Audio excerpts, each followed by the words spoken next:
Well, good afternoon, everybody. Glad you could hopefully be in some air conditioned room right now to go through some heat stress. We're going to talk a little bit about it. I'm not going to just sit here and bore you with some stuff, but there is a lot of good stuff that we can, OSHA is putting into play that we can help out and make sure our workers do get home safe like they do every day coming into work.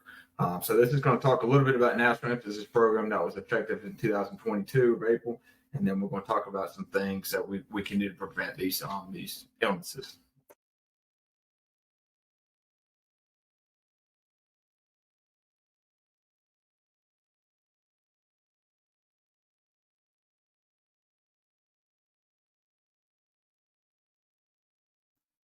Alex, I don't know if you know you're muted. I'm sorry, guys. That's all right. All right. So the goals for the webinar are we're going to recognize the need for improving workplace safety in hot environments. We all know that there's a risk and hazard there, so we're going to discuss some things, look at some stats that prove that there's a risk there. Become familiar with regulations covering worker heat stress. Present basically a basic overview of the NEP. Understand worker heat stress to get a basic understanding of what it is, the symptoms, and just some identifications that we can take a look at, and then discuss ways to eliminate or reduce heat dangers.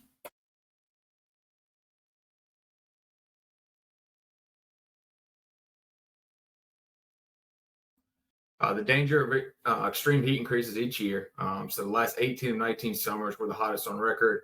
We hear this over and over. These temperatures are rising, putting outside workers and indoor as well in higher risk. So BLS reported in 2001 that 36 work-related deaths due to environmental heat exposure. So we know it's there, and of course, one is too many. So the goal is obviously to get it down to zero. New York Times actually published an article a few years ago kind of looking at some stats, and they believed that a lot of this heat-related stuff is undercounted in recent statistics. So their researchers found extreme heat is likely to have caused more than 20,000 extra injuries a year, or 360 extra injuries over the 18-year period they were studying this data. So it's there that there might be some mismanagement of it and not recording it properly. So we're going to go through some stuff to kind of help that process out. All right, so what the regulations covering heat stress, of course, it can be thrown into that general duty clause, and previously that's the large portion that has been thrown into it. NIOSH has a recommended heat standard of long, nice things you can look through and study it. A lot of good recommendations that a lot of people are following. There are some state-specific standards. The one that kind of jumps out more than anything, of course, is California has their own kind of stuff to go along with it. And it also can be thrown in some relative standards. PPE is a prime example. So it requires every employee in general industry to conduct a hazard assessment.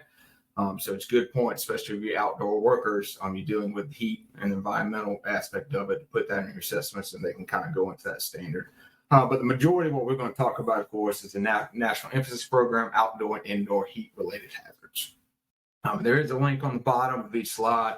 And that's something that you could go back to after this presentation and get more further detailed on that NEP. So what is the National Emphasis Program? We hear it before. They're temporary programs that focus OSHA's resources on particular hazards and high hazard industries.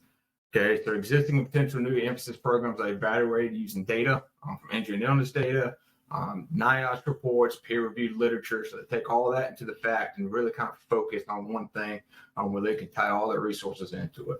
Some previous ones, I'm sure majority of y'all heard combustible dust, the COVID, hazardous machinery. You have primary metal industries, process safety management, silica. All those are just big focuses that OSHA put into the past. And heat stress is just the recent one. All right, so let's talk a little bit about heat stress. This is going to give you a spotlight what it is. So the first time nationwide enforcement for OSHA to proactively inspect workplaces for heat-related hazards in a wide range of industries. So now it has a set kind of parameter of things they can do, but the whole goal is to prevent preventable injuries, illnesses, or fatalities in the workplace. Okay, encourages employees to protect workers from heat hazards by providing employee access to water, rest, and shade. Those are kind of the big three, and we'll talk about that a little bit later. But adequate training and implementing, making sure people are acclimated to that hot work. You can't just throw them out day one at 100-degree temperatures and expect them to be full go. Okay, It establishes heat priority days. So anytime that heat index is above 80 degrees, it puts stress on it, and they can kind of come in and fall under that program. All right, so you got program pre-planned inspection will be conducted when that National Weather Service has announced a heat warning or advisory for local areas. All right, and so the NFP's overall goal, you kind of have the basic understanding of it there, but the goal is to previously heat-related inspections have accounted for only 0.5% of federal inspections in the last 5 years. So there was a lot of emphasis on it, was a lot of importance on it. I believe everybody knew it was important, but now they can focus on it. So out of those 0.5%, 75 unprogrammed. So whether it was from a fatality that was recorded or a program, which is 25% inspections. And that's where you kind of fall into that regional emphasis program inspections. All right, so the overall goal is to reduce or eliminate worker exposures to heat-related hazards that result in illnesses, injuries, and deaths by targeting the industries and work sites. Okay, so this can include work sites with radiant heat sources. Employees are exposed to heat-related hazards and not have been provided adequate protection. Okay, so another goal kind of with it and the amount of inspections that they plan on doing. Each region is expected to have a fiscal year goal of increasing their heat inspections by 100% above the baseline of the average of 2017 through 2021. So they definitely put emphasis on getting more inspections done. And then to ensure abatement and to monitor their effectiveness of enforcement, they're all going to have some certain follow-up inspections, especially the ones we'll talk a little bit more on the follow-up inspections. But people that had some violations during these, they're going to follow up and make sure that everything is being corrected. All right, so how they're picking these site selections. Okay, so it's going to target establishments for a program inspection. They must use neutral and objective selection criteria. Okay, so in the NEP Appendix A, it's going to have a list of target industries that have high instances of heat-related incidents or involved with the high heat operations are contained within the program. All right, so you can look up Appendix A, and it's going to have all the list of companies that fall into that through their NAICS code. Okay, so follow-up inspections, like I said previously, should be conducted for establishments that were previously inspected as a result of a heat-related fatality and issued citations. So they're going to come back and make sure everything's fixed. For establishments that received record-keeping violations for heat-related illnesses or injury. For previously inspected employees who continue to expose to heat-related hazards or has not implemented required controls or has violations where abatement verification has not been provided. All right, so during the inspection process, this is kind of some things you can expect if they were to come in to your facilities and take a look. Like almost all inspections, they're going to review your OSHA 300 and 301 incident reports for any entries with heat-related illnesses. So it's always good if we have people going to emergency rooms that are getting days out of work or any losing consciousness and all that type of stuff. We got to make sure that we are recording it properly. They're going to review any records of heat-related emergency room visits. They're going to interview workers with symptoms of headache, dizziness, fainting, dehydration, or the conditions that indicate heat-related illnesses. So they're not just going to interview. They're going to have a nice little selection. They're going to be new employees, some veterans of the company, to make sure that you're giving them adequate training, shade, cooling, the rest, and all that such. Then they're going to determine if the employee has a heat, illness, and injury program addressing heat exposure. And we're going to consider the following in here, and we're going to talk about some questions what they're going to really look for within this program. All right, one, how did the employee monitor ambient temperatures and levels of work exertion at the work site? If are you going to have one person kind of responsible at your facilities to really check on people, check on the temperature outside, inside, and really keep up with that? Was there unlimited cool water that was easily accessible to the employees? That is one of the biggest things and really the easiest things to do. Water fountains inside your facilities. If people are outside, contractors, constructions, make sure they got coolers with ice and water that's easily accessible to these people. Did the employee require additional breaks for hydration? Are we squeezing in breaks during these shifts? Not just once a day, but allowing these people to get away for a little bit, cool down, get some hydration in them so they can work properly. All right, were there scheduled rest breaks? Was there access to shaded area? We don't want somebody 10 hours a day sitting out in the direct sun. Can they get away to an air-conditioned area that's shaded and cool down that body temperature? Okay. Did the employee provide time for an employee to acclimate with the weather? This is new and returning workers. It's not just new workers. It could be somebody that, for example, went on leave of absence for 2 weeks. If you bring that person back, you can't just throw them into that high heat area and expect them to be perfect. Okay. They got to work up and build that tolerance. Buddy system. This is something very easy to do, especially in a high exertion area in the heat. Don't send one person to do it. Have kind of a backup to observe and see if they have any symptoms of heat stress. Where there are administrative controls used, prime example, a lot of companies, especially outside of work, they're trying to start their day earlier so they can stay out of the sun as much as possible. You have job rotation. You can rotate people in and out, okay, to make sure they're not fully exposed to that high heat all throughout the shift. All right. Did the employer provide training on heat illness signs, how to report signs and symptoms first aid? This is huge, especially with the buddy system as well. You want to be able to recognize some symptoms of some people working around you. Because if you heat stress, you got to get to it quick. And if you don't and let it keep building, it can get really worse. Okay, and we're going to talk about kind of the detail of the symptoms that you need to be looking for. All right, so that's just kind of a rundown, basic summary of the NEP. Directs OSHA to focus on heat-related issues in order to improve worker safety. Main goal right there. Enables coordination between the agencies for monitoring, data sharing, and reporting. All right, and requires inspectors to perform more frequent inspections. All right, and focuses attention on target industries, and then it directs attention to the issue and encourages compliance. Okay, so the more inspections, the more compliance you see from different companies and making sure their workers are safe. This is a brief summary of that NEP, and we can kind of look at it for days and days to go details amount. But please use the links at the end of the presentation that you can see and get more information if you need it. All right, so just throwing out some recommendations for compliance. The main thing, you've got to create a heat and illness prevention plan. That's something they're going to look for. You really need to get going on it. It should be a written plan to prevent heat-related illness. And then some of the below items are kind of just some elements to consider when creating the heat plan. All right. So like I said kind of previously, who's going to provide that oversight on a daily basis? So each facility you really need to have somebody observing, whether it's daily checks on people, temperature checks, all that type of such. Who's going to be that ringleader for you? All right. How will new workers gradually develop heat tolerance? Okay. Hopefully you're not just throwing them out day one in these levels and expecting them to be full go. All right. Workers returning from extended leave, like previously said, work them back into that level. How will the employer ensure that first aid is adequate and protocol for summoning medical assistance?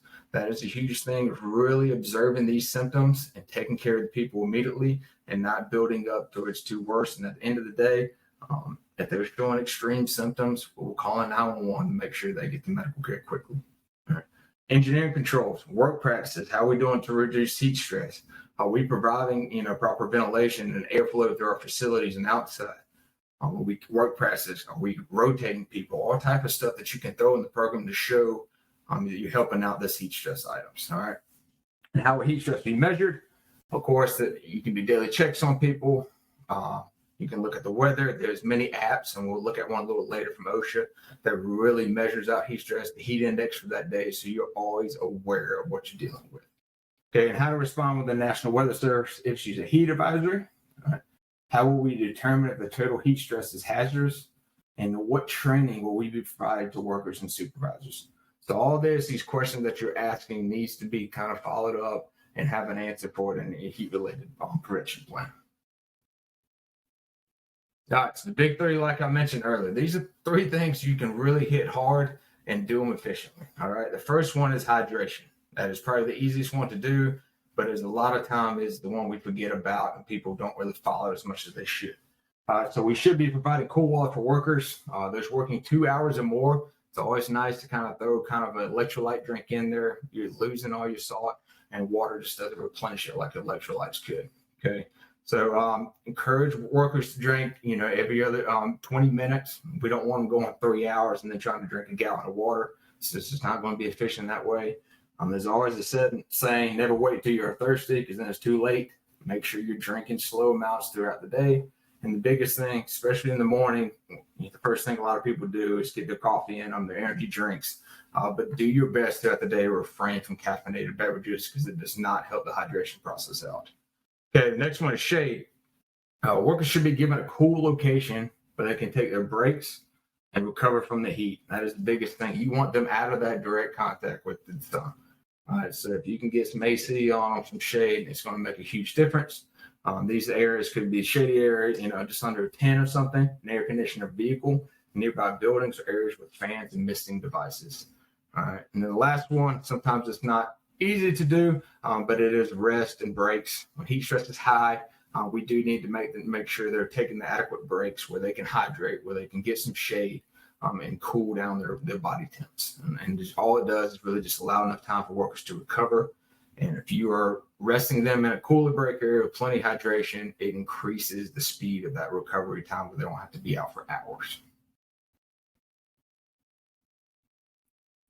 And this is something simply a workplace can do. I see a lot of facilities that will hang these up in their restroom facilities, and it is simply just a hydration chart. It is an easy key ingredient to know if you're hydrated or not. You can post them up, and based off that person using the restroom, you can see the colors.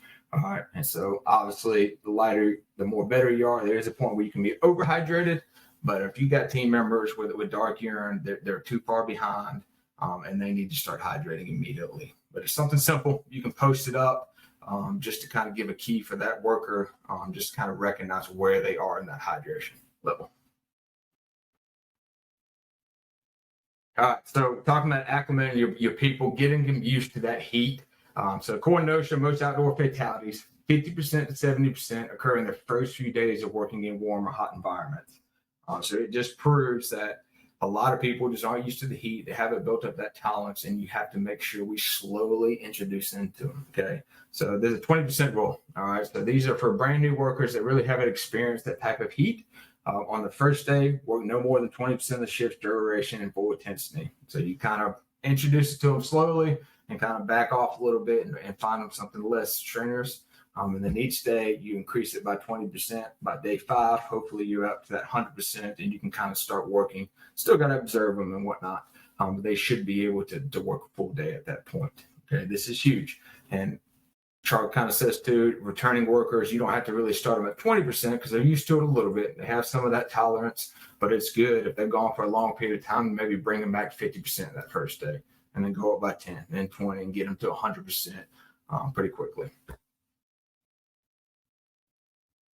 All right, knowing the symptoms, and this is something you need to train your people to be observant of, because you get the main two are heat exhaustion and heat stroke. All right, heat stroke, of course, is more severe, but heat exhaustion can get to heat stroke very quickly if you're not observing the symptoms and you're not giving the first aid needed.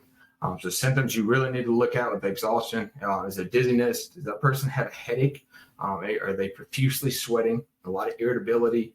You'll get a rapid pulse. It's weak at that point, but it is rapid. Their skin is going to be more of a pale, clammy skin. You're going to have that nausea or vomiting, which makes things even worse if they are vomiting, because they're going to become even more dehydrated at that point. Then, of course, if you're dehydrated, the muscle cramps come into play as well. Okay, so if you're seeing these symptoms, you obviously need to pull that person away from the area. Okay, have them sit down, lie down in a cool, shaded, or air-conditioned area. A lot of times we see people that are dealing with it, they got heavy kind of clothing on, especially the ones dealing with heat environments inside. Remove all the outer layers of clothing. You want free flowing stuff, and use ice or cold towels on the head, neck, trunk, armpits, and groin area to really start getting that body temperature down. And make sure if this person's conscious and communicating with you, then kind of provide slowly, let them start drinking some fluids. Okay. So to really be, if you believe they're getting worse and worse, of course, the first thing to call is 911 to make sure we get EMS on site so they can take a look at them. But heat stroke can come into play very quickly. We're not looking at the symptoms for heat exhaustion, not taking care of them. So once you get into that heat stroke level, there's an absence of sweating. So you probably had that person in that exhaustion level, sweating profusely, or if it stops, got some problems. Pulsating headache, the skin's going to come very hot, red, dry skin. And that's when that high body temp is getting above that 103 to 104 level. If it's at that level, you need to be calling 911 immediately. They're going to continue to have symptoms of nausea and vomiting. It's going to be a strong, rapid pulse at this point, and there's going to be a lot of confusion. Okay, and at this point, they also may lose consciousness. Of course, we're not providing water at that point. They can't intake it. Okay. So call 911 immediately, have worker continue to remain in that cool shaded air, get as much cold flowing air as you can on that person. You're taking off all those outer layers, of course, and then you're immersing that worker in cold water, ice baths, ice bags, anything to get that body temperature down in a quick manner. This is something that every minute counts to this point. We don't want to extend out these symptoms. All right, so we're all not created equal. The environments are different from workplace to workplace. So there's some things that could affect this more than others. All right, so you talk about the environments. You got people that might not have as much direct sun exposure against people that have extreme exposure. All right, so people, of course, more sun exposure are going to get that more stress level quicker. You talk about activities, a low versus high exertion can increase the amount of risk. Not enough rest breaks. You think about the amount of people that are on medications that could be affected by the heat, especially the blood pressures, the cold allergy medications. You got to take into account what else is going on with these team members. Health conditions. There could be short-term illnesses. People could come back from work with a stomach virus and don't have a lot of fluids, nutrients in their body. That heat is going to affect them a whole lot better than the person that is healthy and ready to go. Okay.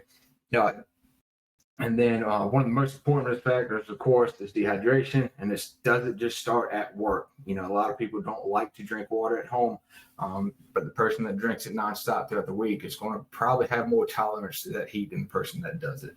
Okay. And other factors, age over 60, the higher age population, of course, can't take it as much as the younger population. They're going to get to those levels a lot quicker. Okay, and alcohol use is a big one as well. Alcohol, of course, is dehydrating you, so you're going to be affected by that heat at a lot alarming rate. So we got to make sure, that everybody is not in the same situation with it. So you really have to know the symptoms, observe them, and make sure they get to the proper medical care that they can get. All right, PPE, it's huge. There's not a ton of stuff you can do. The best thing that you can do is have reflecting clothing. There's all type of safety companies that have that type of vest that reflect the sun. It's loose fitting to allow that airflow to get into their body. You don't want something that's heavy that's constricting you to worsen those effects. Okay, they actually do have body cooling ice vests now. I've seen a few companies use this as well, especially to the high exertion type jobs in the heat. And it's a little bit heavier, which is the downfall, but it does allow pockets throughout that vest. You can throw some ice bags in there. They usually last 2 to 4 hours, but you can't interchange them out. And all it does is just keep that body temperature down. Those are key for people that are really doing some tough work in the direct heat. Simple stuff you can throw on some team workers, water cooled clothing. They have a lot of bandanas or towels that you can wrap around your neck, which makes a huge difference. If you want to soak them overnight in some cold water, ice baths or something like that, throw it on them. It's not going to last an extended period of time, but you could, of course, rotate those out. So anybody working outside, it's a great thing to have. Again, outside workers that you see wearing hard hats and are in direct sunlight, they do have some shades that will cover their face as much as possible and neck to help keep you cool as well. So going back to the resources and tools that you can do, I was talking about the app that you can use, MOSHA. It is on about every source you can look at, and it's going to provide for your area on the hour a heat index for that day. And it's going to give you warning labels where you are.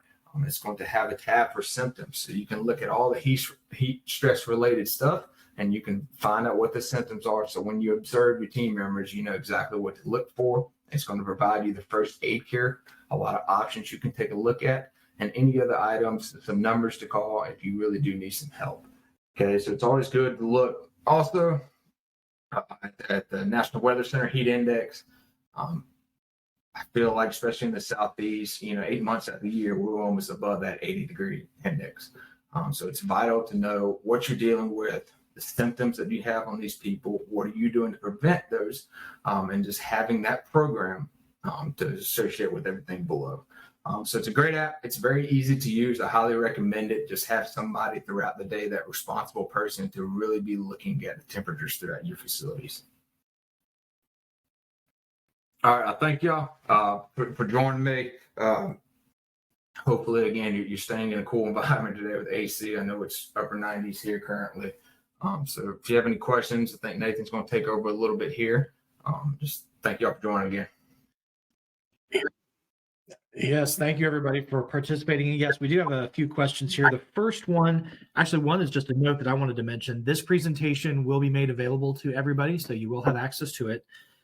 First question, is there a heat plan or program templates that's out there or that people can access just to begin the process of creating? I know I've used one in the past, JJ Keller.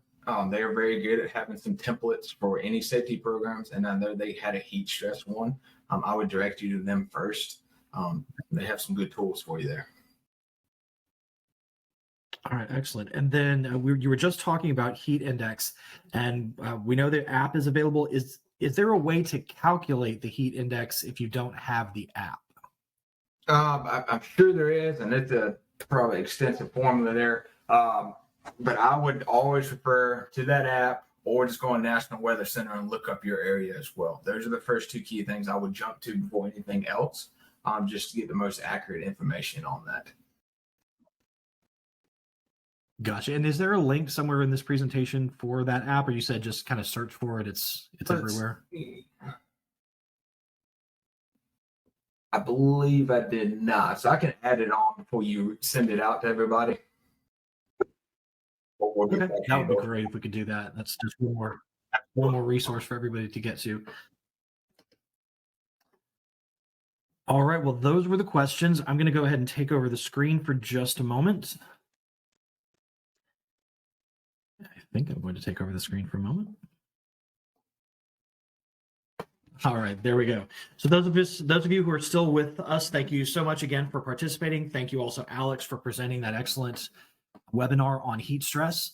Our next event coming up is actually our 25th anniversary birthday bash that we are hosting. That QR code that's on the right-hand side of the screen that has our logo in the middle of it, if you want to scan that, that will take you to the registration page. We have not sent out any kind of mass email yet. We are still just kind of like privately letting people know that that is coming up at the end of September. So if you want to go ahead and pre-register for it, you are welcome to do that by scanning that code, filling in your information. Otherwise, there will be emails that go out within the next 2 weeks on that. Our next webinar will be in October. We'll be discussing the state of OSHA. Then in November, a sustainability audit. And oops, I put November on there twice. So just ignore that second November. The December webinar will be hearing conservation and audiometric testing. So again, this has been recorded. It will be on our YouTube channel. You can scan the code on the left side of the screen if you'd like to access that. Otherwise, we'll go ahead and call it for today. Again, thank you, Alex, and thank you to all the participants for being here today. Be sure to stay safe out there.